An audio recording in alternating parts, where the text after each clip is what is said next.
عروہ بن ہزام کی عشقیہ شاعری اور صحابہ کا طرز عمل۔ میرے ایک بھائی نے خیال ظاہر کیا تھا کہ عشقیہ شاعری والے گانے مسلمانوں کے لیے سننا ٹھیک نہیں ہے، کیونکہ یہ گانے اسے عشق مشق کی طرف رجھاتے ہیں۔ اصل میں آج کے دور میں ہمارے مذہبی خطیب بتایا کرتے ہیں کہ اسلام میں گانے اور شاعری وغیرہ حرام ہیں، اور اس پر عشقیہ شاعری کا معاملہ تو اور زیادہ سنگین ہے، جو زنا کو بڑھاوا دیتا ہے۔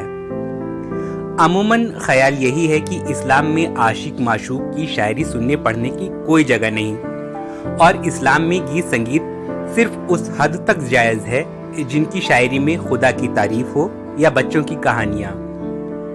عشقیہ شاعری کے گیت سننا بھی اسلام میں منع ہے۔ ایک مدت تک میں بھی یہی سمجھتا رہا، جب تک میں نے آپ صلی اللہ علیہ وسلم کے دور کے آس پاس ہوئے ایک عربی شاعر عروہ بن ہزام کے بارے میں نہیں سنا تھا۔ عروہ بن ہزام کی کہانی یہ ہے کہ عروہ کے بچپن میں ان کے ماں باپ کی موت ہو جانے کی وجہ سے عروہ اپنی چاچا کے گھر میں پلے بڑھے۔ عروہ بچپن سے اپنے چاچا کی لڑکی افرا کے ساتھ رہے، اور جوان ہونے پر عروہ اور افرا کے بیچ محبت ہو گئی۔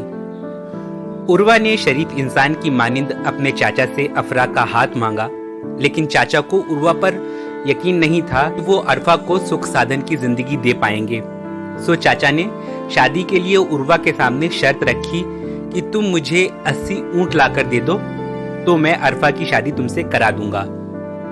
عروہ نے شرط مان لی اور کمائی کرنے کے لیے یمن کی طرف چلے گئے تاکہ جلد سے جلد 80 اونٹ خرید کر چاچا کو دے سکیں، لیکن جب تک 80 اونٹ کما کر عروہ گھر لوٹے تب تک دیر ہو چکی تھی۔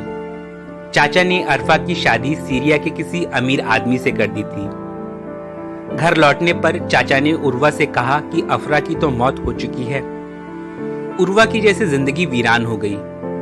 عروہ نے غم میں نڈھال ہو کر کئی اشعار گریہ کے طور پر لکھے۔ اس بیچ چاچا کے دھوکے اور افرا کے زندہ ہونے کی خبر بھی عروہ کو ملی۔ عروہ نے اپنی شاعری میں افرا کا نام لے لے کر لکھا کہ اے افرا کاش میں تم سے مل پاتا۔ عروہ نے اپنی شاعری میں قیامت میں افرا سے ملنے کی امید جتائی ہے، اور لکھا ہے کہ محبت کر کے جینا بہت مشکل کام ہوتا ہے۔ اب آپ اور ہم جیسے مسلمان کہیں گے کہ کسی اور کی بیوی سے ملن کی تمنا، کسی اور کی بیوی کا نام لے لے کر شعر کہنا تو کھلی بے شرمی اور اسلام کی روح سے ایک دم ناجائز بات ہے۔ لیکن عروہ کی یہ شاعری جب عرب میں مشہور ہوئی اور ان کی پریم کہانی کا کچھ صحابہ کو پتہ چلا تو ان کا ریئیکشن دلچسپ حقیقت اجاگر کرتا ہے۔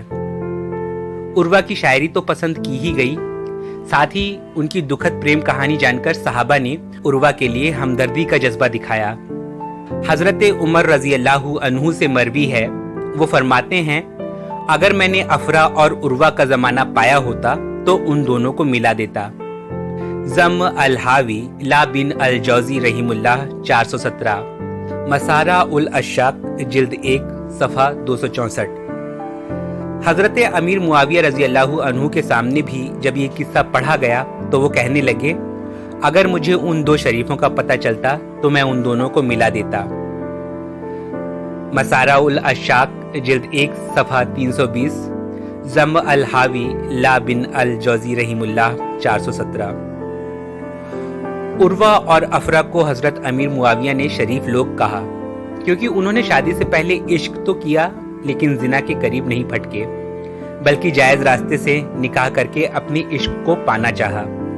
پھر جب دھوکے سے افرا کی شادی دوسری جگہ کر دی گئی اور اس کے زندہ ہونے کی جانکاری عروہ کو مل بھی گئی، تب افرا سے شدید محبت ہونے کے باوجود عروہ نے کبھی افرا کو بھگا لے جانے کی بات نہیں سوچی۔ بس اپنی محبت کو یاد کر کے عروہ زندگی بھر اشعار کہتے رہے اور حشر میں ملنے کی دعا کرتے رہے۔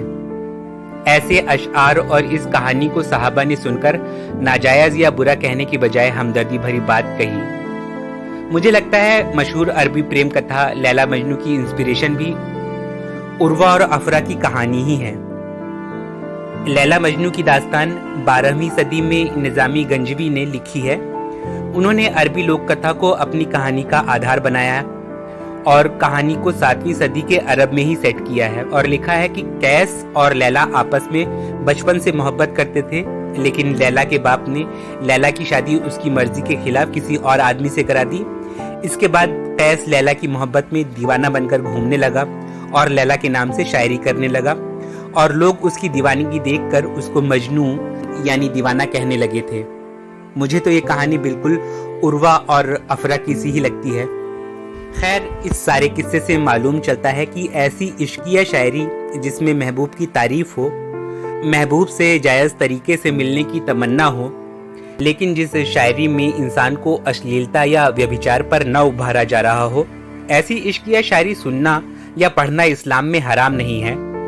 ہاں، شرط ہمیشہ یہی ہے کہ یہ شاعری انسان صرف خود لطف اندوز ہونے کے لیے سنے، اور جس شخص کو صرف ایسی عشقیہ شاعری سن کر ہی گناہ کی طرف مائل ہونے کا ڈر ہو، وہ ضرور اس شاعری سے بچے۔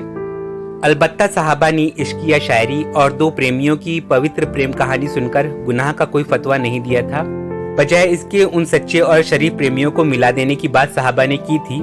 یہ خاص غور کرنے کی بات ہے۔